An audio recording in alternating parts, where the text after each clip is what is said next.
நிறைய மருத்துவ பயன்கள் நிறைந்த சுண்டக்காய் புளிக்குழம்பு எப்படி பண்ணலான்னு பார்க்கலாம். முதல்ல சுண்டைக்காயை ஒரு தடவை வாஷ் பண்ணிட்டு இந்த மாதிரி இடியோரில் போட்டு நல்லா தட்டிக்கோங்க. அதுக்கப்புறம் அதை தண்ணியில் 2 தடவை வாஷ் பண்ணி க்ளீன் பண்ணி எடுத்துக்கலாம். இந்த மாதிரி க்ளீன் பண்ணி எடுத்துக்கோங்க.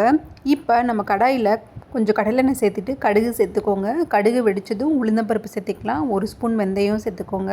கொஞ்சம் கருவேப்பிலையும் சேர்த்துக்கிட்டு ஒரு 15 சின்ன வெங்காயத்தை இடித்து வச்சுருக்கோம். அந்த சின்ன வெங்காயத்தை இது கூட சேர்த்து நல்லா மிக்ஸ் பண்ணி விட்டுக்கலாம்.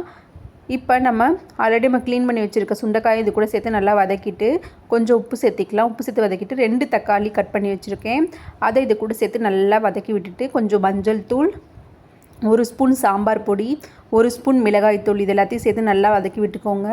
இப்போ இது கூட கொஞ்சம் தண்ணி ஊற்றிட்டு மசாலா நல்லா கொதிக்கணும் இல்லையா, அதனால் கொதிக்க விட்டுடலாம். ஒரு எலுமிச்சை சைஸ் அளவுக்கு புளியை ஊற போட்டிருந்தேன். அந்த புளியை கரைச்சி இந்த புளிக்கரைசல் தண்ணி இது கூட சேர்த்து நல்லா மிக்ஸ் பண்ணி விட்டுட்டு இதை ஒரு லிட்டை போட்டு க்ளோஸ் பண்ணிட்டு ஒரு 1/4 மணி நேரம் ஸ்லோ ஃப்ளேமில் கொதிக்க விடுங்க. இந்த மாதிரி எண்ணெய்லாம் பிரிஞ்சு தனியாக இந்த குழம்பு உங்களுக்கு ரெடி ஆகிடும். இப்போ இதை ரெட் ரைஸ் கூட இந்த புளிக்குழம்பு வச்சு சாப்பிட்டு பாருங்கள், செம்ம டேஸ்டியாக இருக்கும்.